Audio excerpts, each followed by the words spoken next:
실제로 성경에서 아합이 차지하는 분량이 꽤 많습니다. 이유는 아합의 시대에 사역했던 그 엘리야와 엘리사의 사역이 많이 포함된 탓입니다. 그 시대가 어떤 시대였는지, 그러면 아합이 또 어떤 사람이었는지 살펴봄으로써 자산지석으로 삼으려고 합니다. 두 가지 말씀을 드리려고 하는데요. 첫째, 아합이 정치적으로는 굉장히 훌륭한 왕이었습니다. 내치와 외치에서는요, 탁월한 성과를 낸 왕입니다. 역사적 배경을 조금 설명을 드리겠습니다. 솔로몬 사후에 나라가 둘로 갈라졌습니다. 북이스라엘의 초대 왕이었던 여로보암이 자기 아들에게 왕위를 물려준 다음에요, 28년 만에 쿠데타가 3번이나 일어납니다. 28년 만에 쿠데타가 3번이면요, 나라가 엉망이 되는 거죠. 2년짜리 왕도 있었고, 심지어 7년 만에, 7일 만에 쫓겨난 왕도 있었습니다.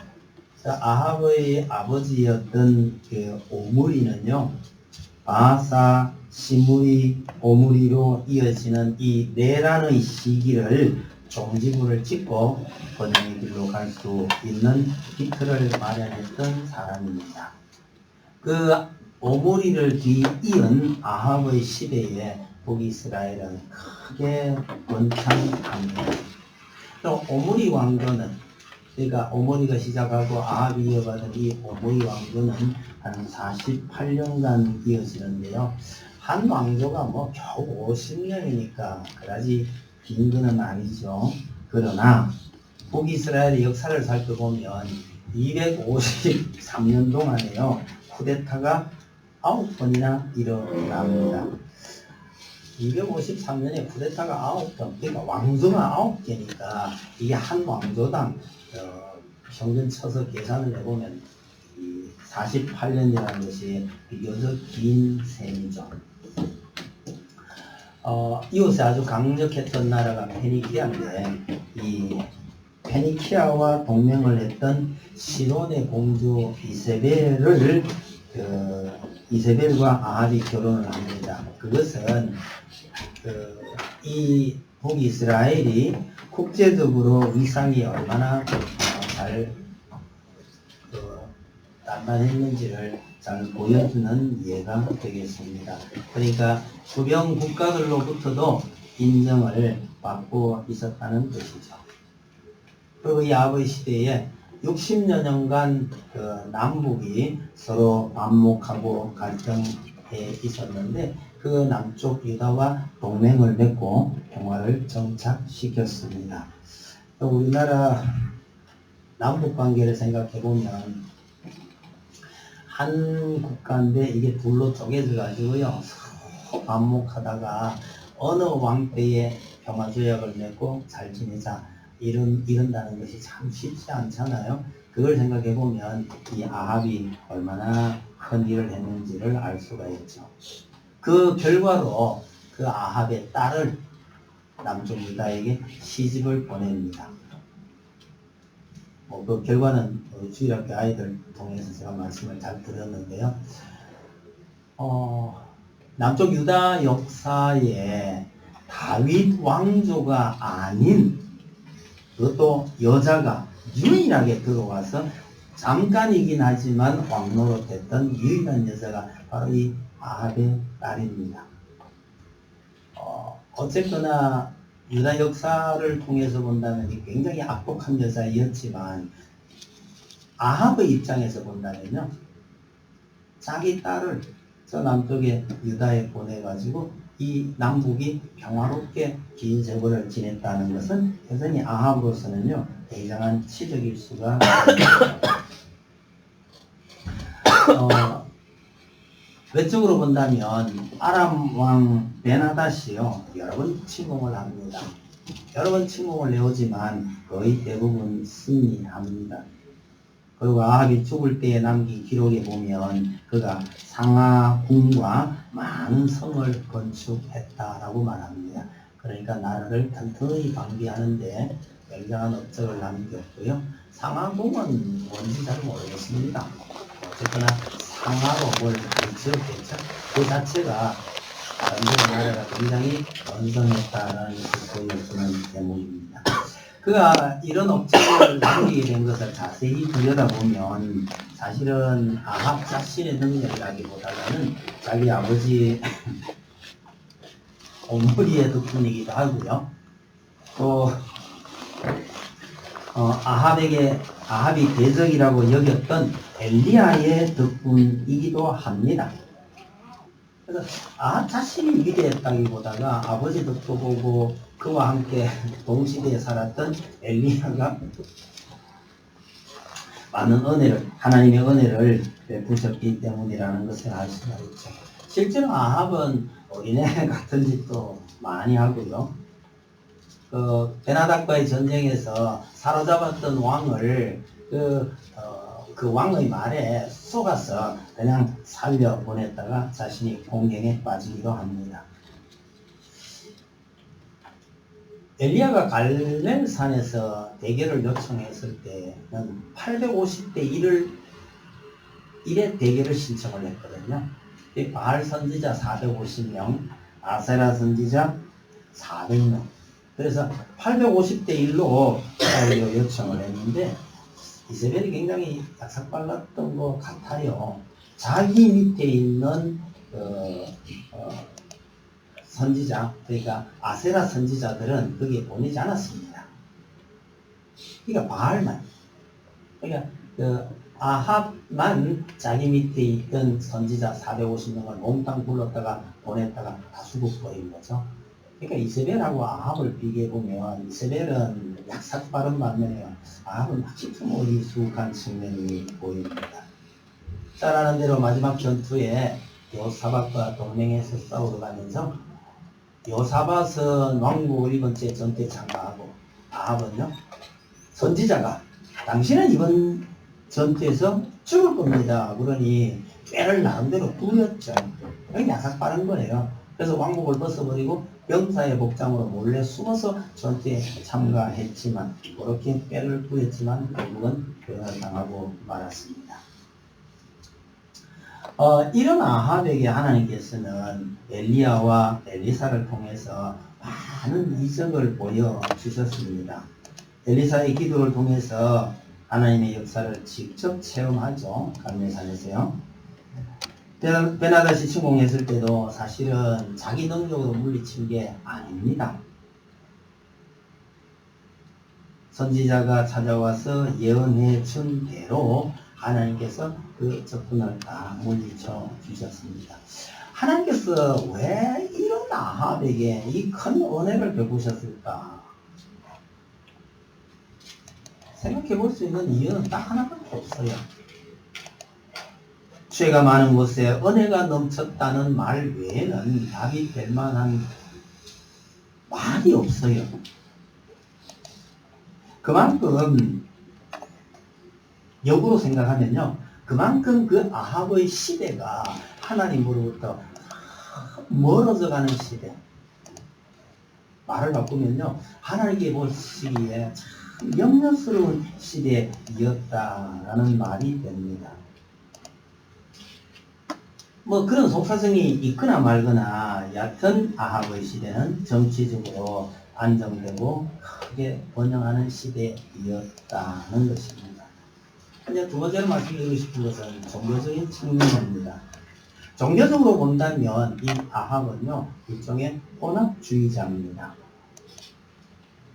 아합은 이세벨을 따라서 바알과 아세라 신을 섬겼습니다. 아합은 바알 선지자들의 우두머리요, 이세벨은 아세라 선지자들의 우두머리이었습니다. 이 역사가 조금 더 올라가 보면 이 바알 숭배는 뿌리가 참 깊어요. 이스라엘이 가나안에 정착하자마자 가나안인들이 섬기던 바알을 섬기기 시작합니다. 사사기 처음부터 그렇게 나와요. 그러니까 아합의 시대와 사사기 초기 시대는 적어도 한 500년, 600년 정도 간격이 있거든요. 그때부터 이미 바알을 섬기기 시작을 했었습니다. 가나안인들이 생각할 때 이 바알은요, 생산을 주관하는 신이었습니다. 그러니까 그들은 농업을 주로 했었었는데, 이스라엘 사람들이 이 가나안 원주민들에게 농업에 관한 기술을 혹은 지식을 습득을 하게 되니까 그 속에 자연스럽게 바알 숭배 사상이 묻어 들어온 걸로 생각할 수 있습니다. 이 바알의 그 부인 신이 부호로 있다는 건 참 특이한 케이스이긴 합니다. 여하튼 이 바알의 부인이 아스다롯이고요. 이게 저쪽 그 시돈의 표현에 빌리는 아세라입니다. 같은 신이라고 보시면 돼요. 비가 와서 땅을 적시고 그로 인해서 땅에서 산물이 나는 것을 이 두 부부 신들의 성적인 행동의 결과로 이해를 했던 겁니다. 그러다 보니 바알을 섬기는 그 행위는요, 성적 행위가 동반된 축제이었습니다. 우리나라에도 이 사이비들 중에는요, 이 성적 행위를 매개로 사람들을 끌어모은 사이비들이 도로 있었는데, 이 사람들이, 어떤 사람들은 이런 데 참 쉽게 빠져드나 봐요. 약간 이런저런 이유로 바알 숭배는 너무나 자연스럽게 이스라엘 사람들의 삶 속으로 스며들곤 했는데, 이미 과거에 그랬더란 얘기죠. 그랬었는데 아합의 시대에는 이세벨이 시집을 오면서요, 바알과 아세라를 이스라엘로 불러들여서 사실은 이스라엘 전체를 점령해버린 것이나 마찬가지입니다. 북이스라엘의 초대왕이었던 여로보암 시대에요, 사람들이 하나님을 섬기기 위해서 남쪽 유대로 가는 걸 막기 위해서 금송아지를 두 군데 만들어 가지고 이것이 우리가 섬길 하나님이다 라고 하는 바람에 하나님을 섬기던 제사장들과 레위인들이 대거 유다로 귀환해버립니다. 우리는 이 땅에 살 수 없다. 그래서 하나님을 섬기던 제사장과 레위인들이 국경을 넘어서 이 탈출입니다. 남쪽으로 다 넘어가 버린 거죠. 그러니 여로보암은요, 하나님과 아무 상관없이 일반 사람들 중에 아무나 뽑아 네가 제사장에 이래가지고 금송아지를 섬기고 있었던 시절이란 말이죠. 그러니까 북이스라엘은 이미 여로보암 시대에 금송아지를 하나님으로 알고 섬기고 있었던 판인데, 아합 시대에요, 바알과 아세라를 수입해서 전국에 그냥 쫙 깔아버린 겁니다. 다른 말로 하면요, 여호와 신앙은 씨가 마를 그를 판국이었고 엘리야 혼자 고독한 싸움을 하던 시대이기도 합니다. 여러분, 이 시대가 얼마나 악한 시대였는지를 잘 보여주는 사건이 하나 있는데요, 그게 여리고 재건 사건입니다. 그러니까 여호수아가 가나안 처음 들어올 때에 여리고성을 무너뜨리고 난 다음에 한 예언이 있습니다. 누구든지 이 여리고성을 건축하는 자는 여호와 앞에서 저주를 받을 것이라. 그 기초를 쌓을 때에 맏아들을 잃을 것이고 그 문을 세울 때에 그의 막내 아들을 잃으리라. 이렇게 선포를 해 주셨단 말이에요. 이게 600년 전 일이에요. 그런데 600년 정도 지나가지고 이 아합의 시대에 여리고성을 재건하겠다고 사람이 하나 나타난 거예요. 이 히엘이라는 사람입니다. 이 사람이 터를 닦을 때요, 맏아들이 죽습니다. 맏아들이 아비람인데 죽었어요. 그리고 성문을 세울 때에 막내 아들인 스굽이 죽었습니다. 여러분, 이쯤 되면 600년 전에 그 예언대로 되어가고 있다고 생각하면 이 히엘이라는 사람이 이 일을 포기했어야 하는 게 맞지 않느냐 말이에요. 그런데도요, 그것이 여리고를 재건합니다. 자기 막내 아들과 자기 마지가 죽는 걸 뭐라고 생각했겠어요? 여호수아의 저주라고 생각했으면 포기했을 겁니다만은 아니요. 이거 여호수아와 관계 없는 거야. 우리 아들이 병으로 혹은 사고로 우연히 죽었지 이게 하나님의 일은 아니야. 이러고 아마 계속 했을 겁니다. 하나님의 말씀을 무시하거나 아니면요 틀림없이 그 말씀이 있다고 하지만 그렇다고 제가 이걸 그만두겠습니까? 하는 반항일 수도 있는 거죠. 하나님의 말씀을 무시하거나 하나님께 반항하는 것이요 나름대로는 충성이요 멋있는 일이라고 여겼을 가능성이 있다. 그 시대 분위기가 그랬다는 것입니다. 여러분 악한 시대가 되면요 하나님에게 주먹질하고 덤비는 것이 무슨 멋인 줄 알고 하는 인간들이 많이 나옵니다. 죽을 줄 모르고 그런다는 거죠.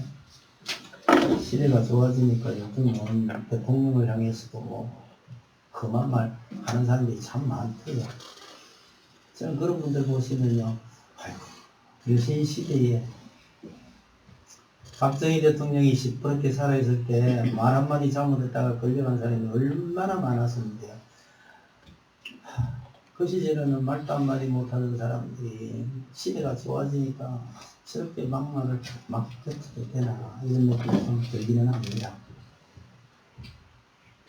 그런 느낌이 나는 얘기지 뭐 시각엔 듣지 마세요. 그런데 이 아합의 시대에 하나님의 말씀을 그렇게 무시하고 반항하는 게 이게 전체적인 분위기가 돼 있었기 때문에 이 히엘이라는 사람이요 그 여호수아의 저주를 무시하고 여리고를 재건했다는 그런 얘기입니다.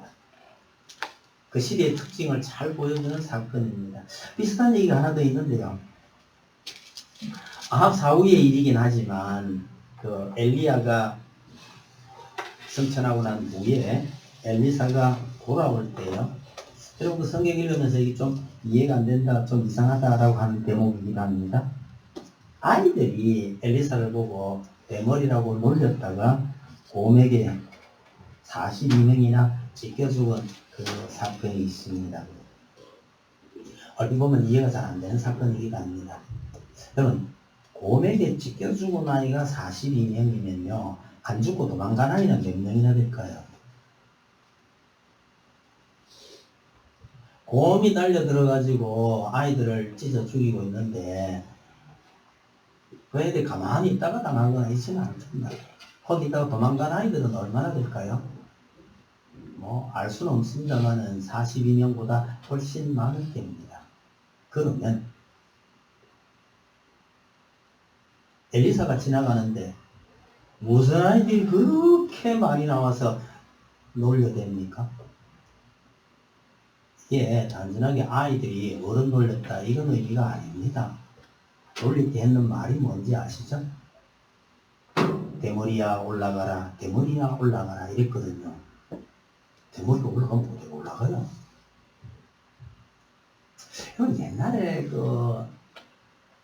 유행했던 말 중에요. 뭐, 툭 하면 지구를 떠나거라 하는 거 있었죠. 그거 상당히 무서운 말인데, 그거 웃으라면서 해요. 자, 지구를 떠나거라, 풀이하면 무슨 뜻이에요? 죽으란 얘기잖아요. 아, 여러분들 지구를 떠나면 어딜 가요? 죽으란 얘기입니다. 그 끔찍한 말을요, 이게 농담처럼 풀이를 해놓은 게, 그게 지구를 툭 하면 지구를 떠나거라고 유행했던 그런 기억이 납니다. 엘리야를 보고요, 대머리야 올라가라? 뭔 얘기일까요? 뭐 약간 이론도 있긴 하지만 시급은 이겁니다. 너거 선생님이 바람에 날려갔다가 저 산 넘어가서 떨어져 죽었다네. 니도 그렇게 나가 표현을 하기가 좀 그렇지만 이게 단순하게 죽으라가 아닙니다. 죽으란 얘기예요. 이 아이들이 왜 그랬을까요? 단순하게 놀리려고 그러는 게 아니에요. 그 시대 풍조가 이런데 홀로 하나님 편에 서서 싸우고 있던 엘리야가 그렇게 죽었는데 그 후임자 엘리사를 향해서 여리고성 사람들이 그걸 보고요, 그 앞에 엎드렸어요. 우리 주역했는데 이 인간들은요 어떻게 이런 소리가 나오는 거지? 아마 우상의 선지학교 신학생들이었을 가능성이 많아요. 지금 시대에 얘기하는 애들이 단체로 몰려 나와서 엘리사를 위협한 사건입니다. 그 시대 풍조를 잘 보여주는 그런 사건이라고 보실 필요가 있는 거죠. 이 아이들이 그렇게 단체로 나와서 엘리야를 위협했던 장소가 사실은 베델입니다. 여러분, 히엘도 하나님에게 그렇게 반항했던 히엘도 베델 사람입니다. 베델이 어떤 곳이게요? 금송아지 세웠던 곳은 베델입니다. 쉽게 말하면 우상 숭배의 본거지예요. 그러니 베델이라는 곳이 다른 시대에는 이게 참 좋은 지명으로 쓰였습니다. 하나님의 집이라는 의미를 가졌지만 이것이 적어도 아합의 시대는요, 우상의 본거지로 쓰였던 그곳에서 그곳 사람들에 의해서 이런 일들이 벌어졌더라. 이런 것이 그 시대가 이런 시대였구나 하는 걸 알 수가 있는데요.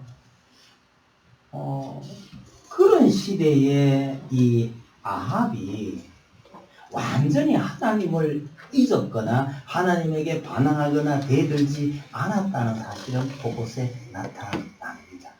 가장 대표적인 것이 그 아합의 자녀들의 이름을 보면 그게 보여요. 자녀들 이름이 아하시야가 있었는데요. 여호와께서 붙드신다라는 뜻이고, 요람, 여호와께서 높임을 받으신다는 뜻이에요. 유다로 시집간 아달랴 있죠. 끝에 야가 붙었으니 전부 여호와라는 뜻입니다. 여호와는 강하시다라는 뜻이고, 오바디아가 있었습니다. 여호와 숭배자라는 뜻이에요.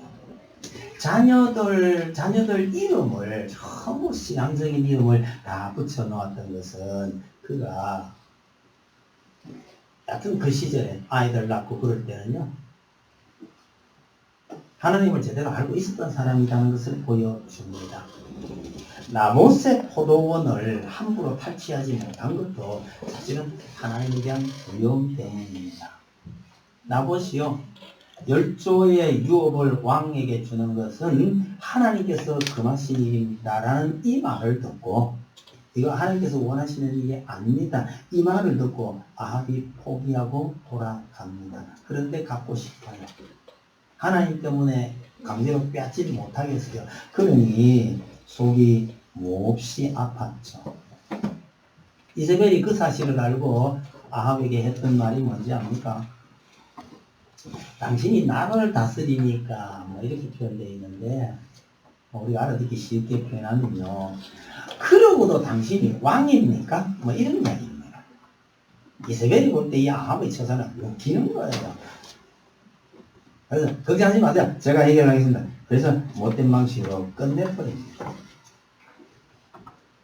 물론 이세벨이 이웃 나라의 공주였고 하나님 알지 못하는 사람이었으니 라고 하면 할 말은 없겠지만, 아합이, 이세벨이 보기에 아합이 그렇게 무능하기 짝이 없는 것은 아합에겐 하나님에 대한 두려움이 있었기 때문이라고 봐야 되는 겁니다. 어쨌든 나봇이 죽었다는 말을 듣고 아합은요, 도중에 어떤 경과가 어땠는지는 알아보지도 않고 좋다고 달려갑니다. 정말 철딱선이 없는 애 같아요. 이세벨과 비교해보면 줏대도 없고 생각도 모자라고 마누라가 챙겨주면 좋다고 따라가는 처신이 도무지 어른스럽지가 못해 보입니다. 그럼에도 불구하고 오늘 본문에 하나님께서 선고했을 때에 아하요 겸비한 자세를 보여줬습니다. 그 바람에 하나님께서도요, 아합에게 임할 징계를 유예시킵니다. 미루어주는 거죠. 아합은 선지자의 말에 순종은 하지 않으면서도요, 하나님은 두려워했던 사람입니다. 그러니 마지막 장면에서 변장을 하고 전쟁터에 나갔던 거죠. 아니 두 왕이 전쟁을 나가면서 왜 한 사람은 왕복을 입고 가고 아합이 변장을 했느냐? 딱 하나입니다. 선지자가 당신은 죽을 거요 했거든요. 만난 및 안 보이면서도 두렵긴 했더라. 그런 뜻입니다. 여러분 하나님을 알면서도 바알을 섬긴 사람이라고 할 수도 있죠. 여러분 아예 하나님을 모르는 거하고 하나님을 알 만큼 알면서도 다른 신을 섬기는 사람하고 그걸 좀 바꿔볼까요? 이 신도 섬기고 저 신도 섬기고 이러는 사람이요 아예 신을 안 섬기는 사람보다 좀 안 낫나요? 점수를 매기면 아예 하나님을 신을 안 섬기는 사람은 빵점, 이 신도 섬기고 저 신도 섬기는 사람은 한 50점 되나요? 이렇게 생각하는 사람들이 의외로 좀 있는 것 같아 보입니다만 성경은 뭐라고 그래요? 아합이 가장 악한 왕이었다고 결론을 내립니다. 이 만점 점수를 따는 게 아니고요. 완전히 악한 왕이에요. 그러니까 아예 하나님을 모르는 사람보다 더 악한 사람이라고 평가를 내리고 있습니다. 말씀을 정돈을 좀 해보겠습니다. 아합은 우상을 숭배하면서도 하나님을 두려워했습니다. 하나님을 우습게 여기는 사람은 아니었습니다. 어떻게 본다면 양다리를 걸친 신앙인처럼 보이기도 합니다. 나름대로 하나님도 인정하면서 바알도 아세라도 섬겼습니다. 나름대로는 본인은 잘한다고 생각했을지도 모르겠지만 결과는 하나님께서 뭐라고 평가하시느냐면요. 스스로 자신을 팔아버린 자라고 말하는 겁니다. 자기 스스로 자신을 망쳐버렸다라는 의미입니다. 우리가 흔히 하는 말로 하면요. 자기 무덤을 자기가 판 사람이었다는 거죠.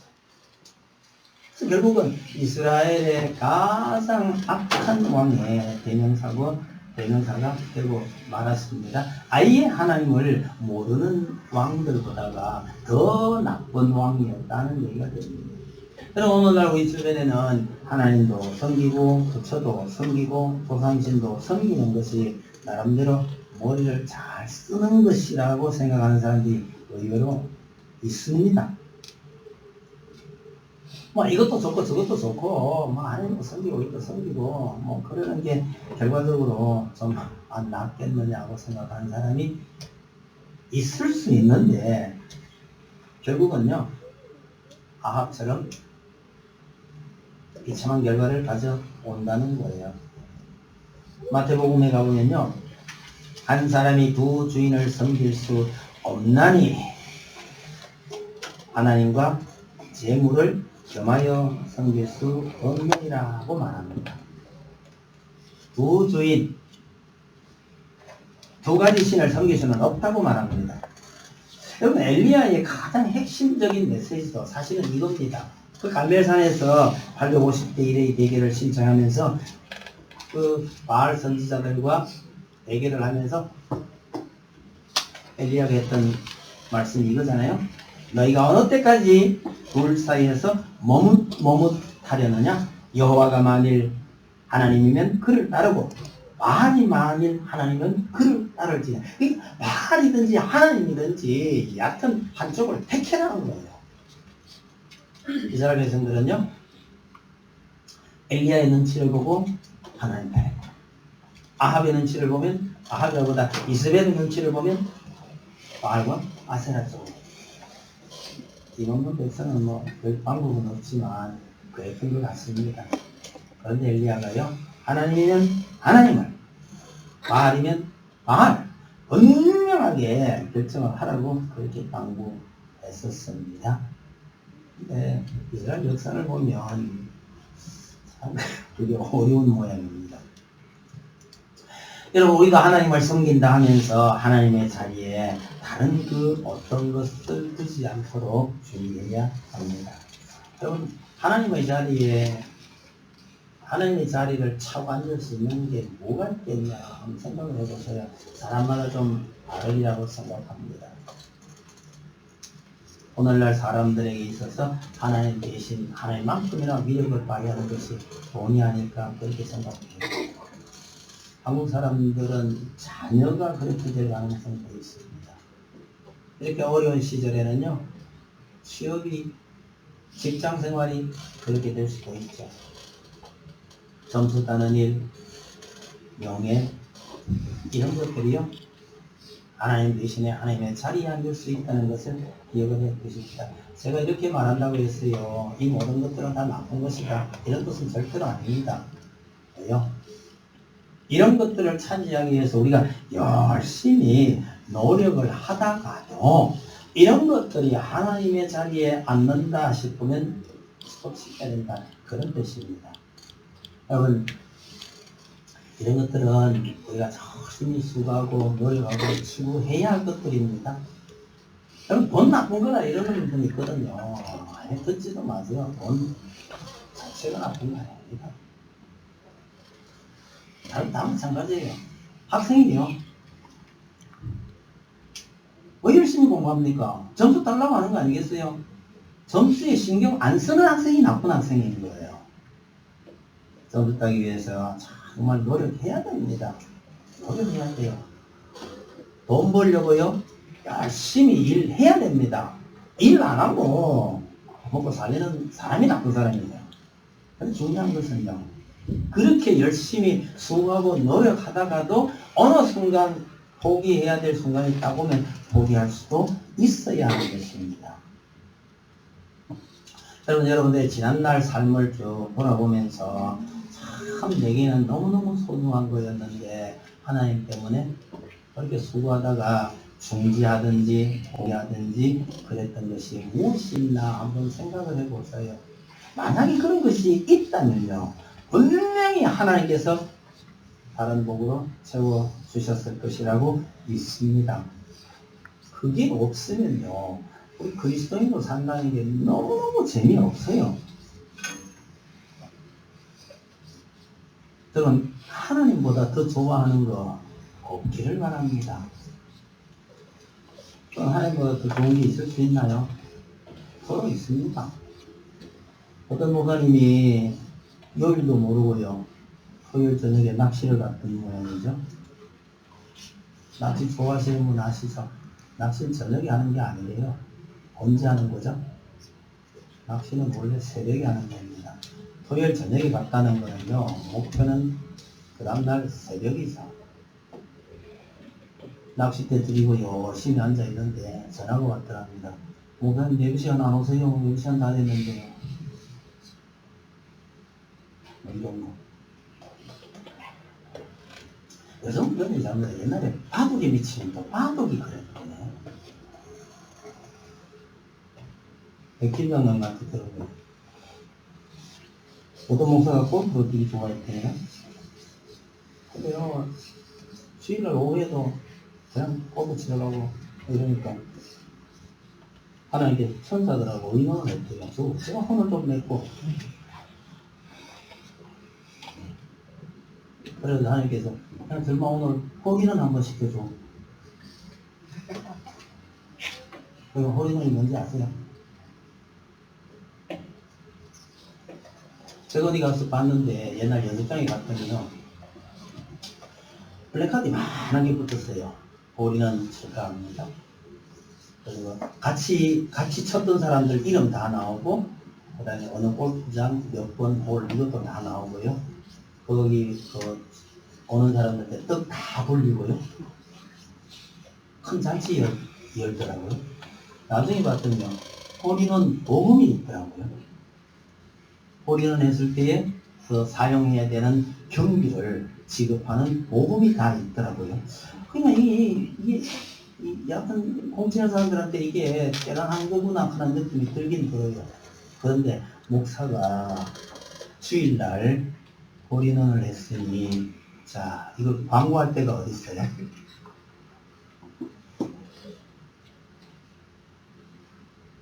생각해보세요. 말 안 하면 속이 터져 죽어요. 자랑 안 하면. 근데 자랑하려니까 목사가 죽일날.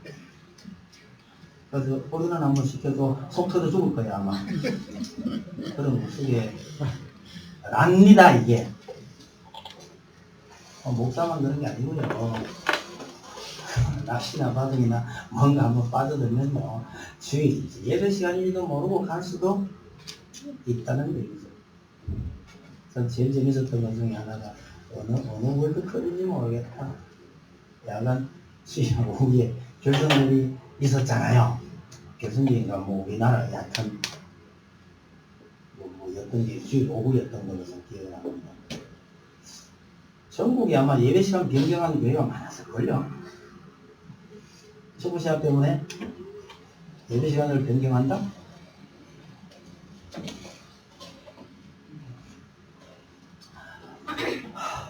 잘하는지 뭐한 건지는 적어놓고요. 우리가 정말 좋아하긴 한데 좋아하는 것 자체가 나쁜 건 아니에요. 좋아하는데 여러분 하나님보다 더 좋아하기지는 마시기 바랍니다. 예수님께서 그러셨죠? 먼저 그의 나라와 그의 의를 구하라. 먼저 하나님의 나라와 하나님의 의를 구하라. 그러면 그 다음에요. 하나님께서 필요한 대로 채워주신다는 얘기를 하십니다. 이것이 우리 삶 속에서 하나님 때문에 이 소중한 거 포기했더니 그 다음 하나님께서 내게 이런 은혜를 주셨다. 이런 고백이 여러분들의 입에서 많이 나오길 바랍니다. 그래야 예수 믿는 게 재미가 있잖아요. 원고에 제 개인적인 이야기를 속 있었다가 갑자기 했습니다. 아니, 내용 자랑이라 할까 싶었어요. 그래서 저는 이걸 쓰면서 이게 설교 준비하는 자의 즐거움일지도 몰라요. 이걸 쓰면서 얼마나 행복했는지 모릅니다.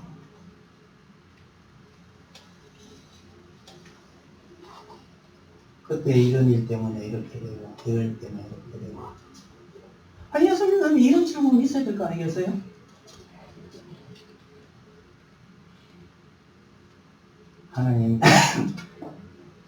하나님 제일 우선주의로 살면서 정말 내가 소중하게 여기던 거 아니야. 이 아무리 나한테 소중하고 귀하고 그런 것이라도 하나님보다 우선 줄 수 없어. 이러면서 때로는 정기라든지 연탄지 이럴 때요. 그럼 하나님의 놀라운 은혜를 체험할 수 있습니다. 그렇게 되기를 바랍니다. 아합이 그걸 비교할 것도 아니지만요.